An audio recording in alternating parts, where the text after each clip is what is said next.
Hey everyone, and welcome. Today we're going to be taking a deep dive into something super important, especially if you're a coach or a therapist thinking about using AI.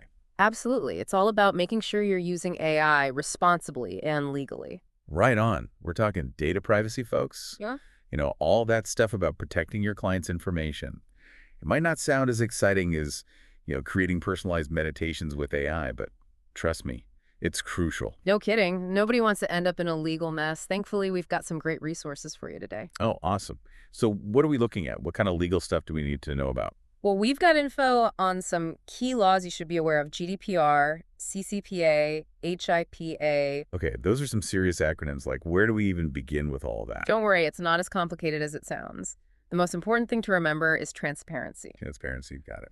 Your clients need to know exactly what data you're collecting, how you're using it, and if you're sharing it with anyone else, like, say, the AI provider, and they need to give you their informed consent.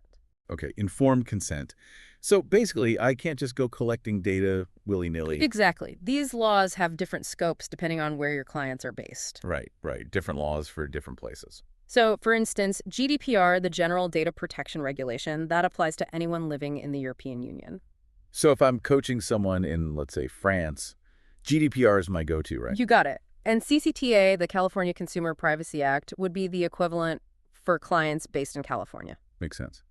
And HIPAA, that's one for health info, right? Yep. The Health Insurance Portability and Accountability Act. That one kicks in whenever you're dealing with health-related information, no matter where your client is. Got it. Okay, so informed consent. What does that actually look like in practice? Do I need, like, a lawyer to draft up some crazy legal document? Not at all. The key is to keep it clear and simple. No legal jargon. Explain it like I'm 5, right? Exactly. Just explain everything in plain language like you're talking to a friend. Start by telling them why you're collecting their data. Okay, so I could say something like, hey, I'm using this AI tool to create a personalized meditation for you, and it needs some info from our session to do that. Perfect. You're telling them what the AI is doing and why you need their data. And then I'd explain how I'm keeping their data safe, right? And if I'm sharing it with anyone else. Exactly. Okay, that's starting to make sense. But what about all that cool stuff the AI creates? Like, who owns that? That's a great question. The client owns their personal data and anything the AI generates using that data. Okay, so, like, if I use AI to make a personalized meditation script for a client, they own that script. Precisely. But what about my AI tools and the prompts I use? Those are all yours. You own the process, the tools, the behind-the-scenes magic. Think of it like a chef making a dish for a client. Okay, I like where this is going. The client gets to enjoy the meal, but the chef keeps the recipe secret. That's a great analogy. It really clears things up. So, data privacy is all about transparency, consent, and being upfront with my clients about how I'm using AI. Absolutely. It's not just about staying out of legal trouble. It's about building trust with your client. Sure, sure. Okay, so we've got data privacy and informed consent, but are there any other legal traps we should be aware of when using AI? Oh, definitely. One thing that often trips people up is monetizing those AI-generated resources. How do you charge for something that technically the client owns? Yeah, that's a good point. It seems a little tricky. It is, but we'll dive into all the specifics right after this. So let's get into that tricky question you brought up before the break.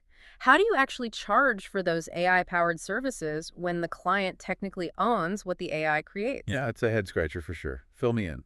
The key is to focus on what your clients are actually paying for. They're paying for your expertise, your skills, the personalized guidance you offer. Right, they're coming to me for my help, not just for an AI to spit something out. Exactly. They're paying for the value you bring, the tailored approach, the carefully crafted resources you create with the AI as your assistant. So it's like I'm using AI to enhance what I already do, not to replace it completely. Exactly.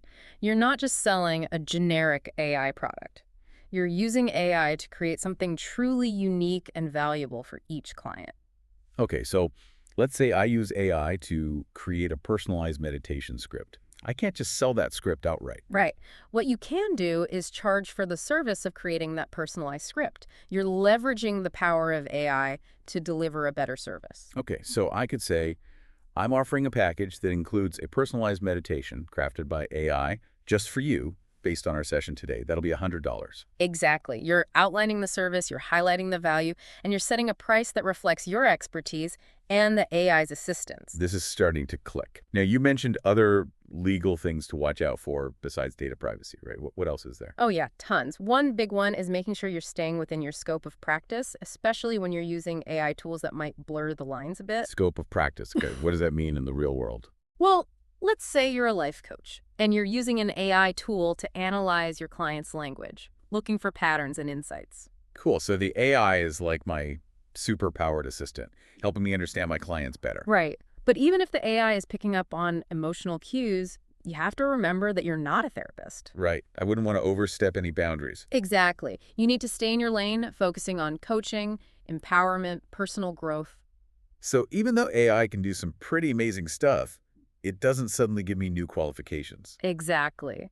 Think of AI as a tool that enhances your existing skills, not replaces them. It's like having a fancy new kitchen gadget. Doesn't make me a gourmet chef overnight. Perfect analogy. Okay, so we've got data privacy, we've got staying in our scope of practice. What else should we be thinking about? Well, no matter how careful we are, things can go wrong. We got to be prepared for a data breach. Data breach. Oh, that was scary. It can be, but it's all about being prepared. Imagine, despite your best efforts, there's a security breach and client data is compromised. What do you do? Oh, wow. I hadn't really thought about that. I guess I'd freak out. That's why you need a plan, a data breach response plan. Okay, a plan. Right. So what does that look like? What do we need to do? First things first, you have to define what a breach is. Is it unauthorized access? Is it a lost device with client data? You got to know what triggers the plan. Right, we need to know what we're dealing with. Then what? Then you need a clear communication strategy. Who do you tell? Clients, legal folks, maybe even your insurance company. Okay, so we have a plan. We know who to call. What's next? Containment and damage control. Figure out what happened, stop the bleeding, assess the impact. You might need to call in the experts, cybersecurity pros, legal eagles, even a PR team if it's really bad. Wow, it's like a whole emergency response team. It can be. And finally, document everything. Every step, every action, every communication. That documentation is gold if you ever need to show you followed the rules. So it's not just about reacting to a breach, it's about having a record of everything that went down. Exactly. This is a lot to take in, but it's definitely helpful. Feels a bit less overwhelming now. It's all about having the right knowledge, the right tools, and staying informed. Speaking of tools, any recommendations for creating this data breach plan? Tons of resources online, templates, checklists. You can also chat with a legal pro who specializes in this stuff. They can give you tailored advice. Awesome. Okay, so we've covered a lot. Data privacy, scope of practice, data breach plans.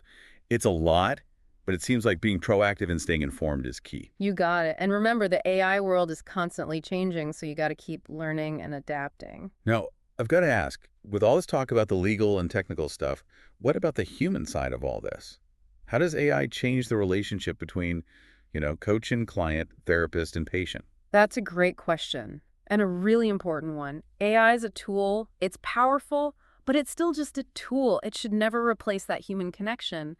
So it's not about AI therapists or AI coaches. It's about AI helping us be better therapists and coaches. Yes. Imagine a world where AI handles all those boring admin tasks, analyzes data to give us insights, and helps us reach more people.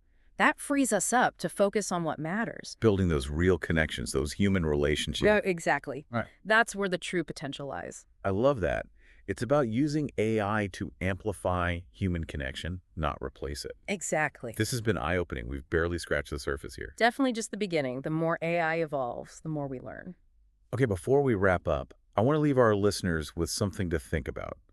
As AI becomes more common in these fields, how do we make sure it strengthens human connection, not weakens it? It really is the big question, isn't it? And honestly, I think it comes down to remembering that AI is a tool. Right. Like we were saying before, AI is a powerful tool, but just a tool. Yeah, and as coaches and therapists, I think we need to be really careful about how we use it. Make sure it's actually helping us understand our clients better. so we can tailor our approaches, really meet their needs. Exactly. And ultimately, help them reach their goals. It all comes back to empowering our clients. For sure. And I think that's really the exciting part of AI. It can take care of some of those tedious tasks. Like all that admin stuff. Exactly. Frees us up to focus on the human stuff. The stuff that really matters. Right. Building those relationships, being there for our clients. That's something AI can't do. It's that human connection that makes all the difference. Couldn't agree more. Well, this has been an amazing deep dive. So much to think about. Yeah. And like you said, this is just the beginning. The AI world is changing so fast, it's hard to keep up. For sure. But the important thing is to keep learning, keep the conversation going. Absolutely.